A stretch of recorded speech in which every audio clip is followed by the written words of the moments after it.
whose common good does the European Union promote? The European Union is a border of 28 countries, or an enclave of 28 countries, that allows the free movement of four things between them: people, capital, goods and services. But woe betide you if you come from an area outside the European Union, because the Union puts up high walls to block those other people. And that includes the billions of people who survive on $1 or $2 a day. EU migration rules mean effectively unrestricted migration within the EU, okay, and the transitional mechanisms for various other countries like Romania and Bulgaria, which step the number of people who can come through. But at the moment, 250,000 migrants come to this country every year, not taking into account those who leave, but nonetheless this number is still many hundreds of thousands. And there are 5 new countries on the queue to join, including Albania, Serbia and Turkey. That's another 100 million people. Okay? There is a reason why there is the phenomenon of the jungle and the Sangat refugee camps. That's because this country is a great place to come and work. But nonetheless, if you are from outside the European Union and you're a talented man or woman, this country does not have the ability to consider, without fetter, whether or not you can come in. It is racist. That is the charge I would put to the European Union. It means that just because you're from Italy or Portugal, you can come here without any complaint. But whether you might be a skilled engineer from Kenya or an agricultural expert from Brazil, but this country cannot apply, say, a points-based system, one where we weigh up the skills that people have when they want to come in and the sorts of requirements that we have and apply them here instead. Now, there is a second point attached to that. This is really bad for many people who live outside of London, and particularly, and this is the point I think that Frank Field would make if he was standing here tonight, the working classes. Lots of people who come to this country are either unskilled or semi-skilled. By that, I mean that many of them work in agriculture or retail or some forms of healthcare services, which are largely menial and they require few skills. Without a shadow of a doubt, and Stuart Rose, the head of the Remain campaign, has admitted this has a depressing effect on the wages of people who live and work in this country. This means that we can find cheap labour, undercut the British labour, and have lots of migrants in, quite frankly, bad conditions living in and around London, an already overheated jobs market. Add to that the pressure of technological innovation in the 21st century, where many people, including, I have to say, many lawyers, are worried about the future of their jobs and their insecurity because capital, technology, will replace them and make them redundant in the future. Again, if we left the European Union, we would reduce that depressing, deflationary pressure on our labour market from the un- and semi-skilled coming into this country.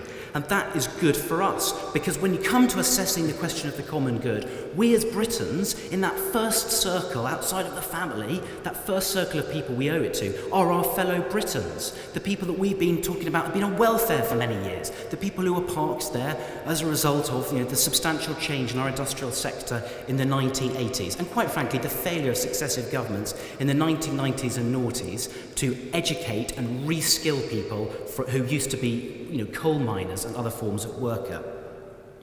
A second thing I want to talk about, which is allied to the question of the common good, is the notion of solidarity that goes there. And here I want to have a look around the trade union, the trade aspect of this, of this customs union that we're in, because it's not a free trade area. Again, the high walls of the tariffs that apply to keep people out stop goods and services from the third world. The common agricultural policy, for instance, which is 40% of all EU expenditure every year and is the biggest single rebate that we get back in cash from the European Union. It subsidises farmers to produce food in quantities we cannot eat, and there are still mountains of butter and lakes of wine produced today. Those subsidies undercut the prices of domestically produced food. That means that countries which have a comparative advantage in producing food, places like, for example, Kenya, for instance, where they can produce tomatoes and other vegetables that are very healthy and good for us, they are locked out of our economy. Africa, bizarrely, as a result, imports a substantial amount of its food. This is absolutely, I find, outrageous, and the EU has skewed tariffs so that raw products, the really cheap stuff that has no margin on it, like raw coffee beans and raw cocoa beans, can be cheaply imported to the Union, but their processed versions, which are ready for sale to consumers, cannot be. That means that the valuable marketing and sales things are done within the Union, and the cheap stuff is done without. And what's the point in investing in a coffee processing factory or a chocolate plant in Africa if the end produce is so heavily penalised by a first world market of 550 million people?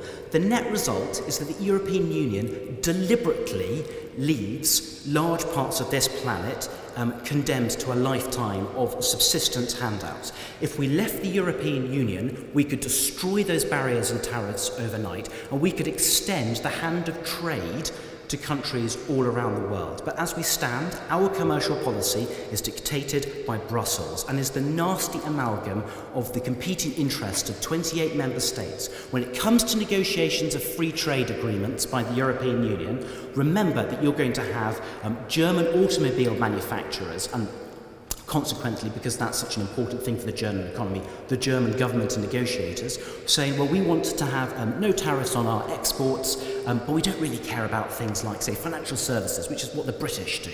And of course, we say, well, actually, financial services and our legal services and accounting and our other professional services are the really important things that we export, but we don't really care about cheese and wine, which we don't export. So we're not going to talk about those in negotiations. This nasty trade-off is completely unsustainable between 28 nation states. Solidarity. Do you know, quite frankly, we are definitely not all in it together in the EU. I could talk at length about what happened in the peripheral countries and how about the Eurozone, which is intrinsic to the European project and is an ever-accumulating set of powers that Brussels and Frankfurt pull into themselves. I could talk about how I think that the peripheral countries had a really, really bad deal. And indeed, as Liza has alluded to, it's incredibly anti-democratic in the way that the Troika, the Commission, the Parliament and others have implanted civil servants to positions which otherwise would be democratically elected positions in places like Greece, in order to manage those countries. It's patronising, it's undemocratic, and it's quite frankly a repeat of what was called the neoliberal or Washington Consensus in international development, where people would fly in experts into the middle of the Sahara Desert and tell tribesmen there how they should run their businesses and that they should sell off state industries and get on with it. We discovered 30, 40 years later, after the era of decolonisation, that that was a disaster. And quite frankly, I think we're going to discover that these so-called experts from Brussels are anything but that. The thing I want to talk about, though, is the corporatist nature of Brussels. We think, hey, as Britons, we like the rule of law, we like free trade. We like the idea that, if I've got a new product, I can bring it to market and I compete with the big people there. You definitely cannot do that in the European Union. The big companies, the big automobile manufacturers, the big internet technology people spend millions and millions of euro every year lobbying, because they know that the biggest product of the European Union is regulations and directives. Different forms of rules that everybody has to apply. Remember, even if a country like this, where more than half the economic products we do, the output that we do every year, is just between ourselves, 100% of us, 100% of the time, in 100% of the things we have to do, are governed by EU law, even if you never trade with the continent. Okay? So the corporatists in the European Union, all those lobbyists, are quite happy to negotiate behind closed doors with the Commission and with the Parliament and with the labyrinthine governmental system of the European institutions to ensure that regulations are there. And these are not life-altering regulations. These aren't the sorts of things like banning lead in paint or cleaning up cities from car fumes or things like that, although I'll talk about car fumes in a second. These are much, much more minutely focused things. It's absolutely ludicrous. And that, by the way, completely transgresses the concept of subsidiarity.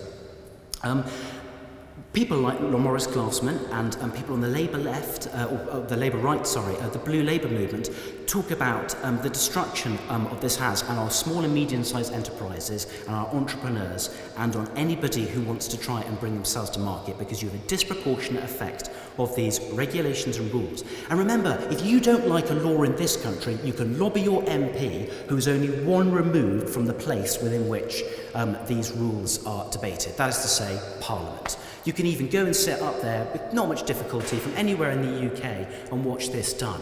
Brussels has lots of layers. In this country of government, for example, the Commission, essentially civil servants, introduce legislation. In this country, ministers from the get-go are responsible for the white and green papers that are put out in their department's name and can be held to account from the very offing. But that's not the case in the European Union. What is the future direction of the European Union? Look, in terms of subsidiarity, leaving decision-making to the people, or making decisions at the level closest to those people who have to suffer the consequences of those decisions, it's pretty clear that the European Union pays nothing but lip service to the principle. It was enshrined in the Maastricht Treaty in the early 1990s, but people are very hard-pressed to point at powers. Jonathan said that, but we don't hear about those powers that aren't handed back. No, we don't, but we do know that in the next 10 years, the European Union wants more and more powers and on really sizable big things. They want a common taxation policy. Now, many people might think, oh, that's good. That means that you can't squirrel money offshore and avoid paying your taxes in this country perfectly lawfully, but some people say it's quite immoral. Well, no, that means that if the European Union wants to put precedence over certain things, it can do. And you have to ask yourself, if it wants to tax automobiles, that's all very well. But what does that mean for the people who manufacture the automobiles? What does that mean for other forms of goods and services? How responsive are these people to change in those goods and services? The answer is not very much. We have a fundamentally different way, for example, of doing justice in this country. We have an adversarial system. From the lowest magistrates and county courts all the way up to our Court of Appeal. And indeed, we're much more adversarial in our politics too. We're not the clubbable form of law and politics that's practiced in the continent. This has really profound implications, I think, for the legal system. It means that judges in the continent have an awful lot more power, and many people would feel quite worried that a judge with power who can act on their own instigation and doesn't have to explain against somebody arguing against them why they've made a decision can, for instance, issue an arrest warrant in Eastern Europe, for instance, or anywhere in the continent. Or it could be a civil matter, taxation, justice, defence. The Five Presidents report that came out last year calls for greater integration of all of these things. No matter how many disasters the European Union suffers, it always calls for greater integration. I was going to say something a bit about the environment and about cars. Everybody here knows the Volkswagen emissions scandal, where it turns out that Volkswagen has reprogrammed its microchips, allegedly, so that its cars, in test circumstances, look cleaner than they actually are. Pause to think, why is this diesel cars, and why do we have loads of diesel cars on the road here today? Well, the answer is that in the 1990s, German car manufacturers successfully persuaded the European Union in a great act of lobbying that when it comes to harms to the environment, CO2 is a premiership harm and everything else is only first division, or Vauxhall Conference harms, sulfur dioxide, nitrogen dioxide. And they pointed out that diesel engines produce much less CO2, but hid the fact, of course, that it produces much more of all the other noxious gases. The European Union bought this lobby hook, line and sinker and supported a number of regulations and schemes and investment schemes over the last 15-20 years that have led to the rise of diesel cars today. But what's become apparent is that had they not done so, and had the consumer preference for petrol cars across the Union survived, then tens of thousands of people would still be alive. Those on actuarial calculations who have died because of the increase in the other forms of gas like sulfur dioxide and nitrogen dioxide. I've got one last thing to say before I finish, and this is, I think, really important. The European Union is a political body, fundamentally. It has its own interests and its own fears and its own desires and worries and all these other things.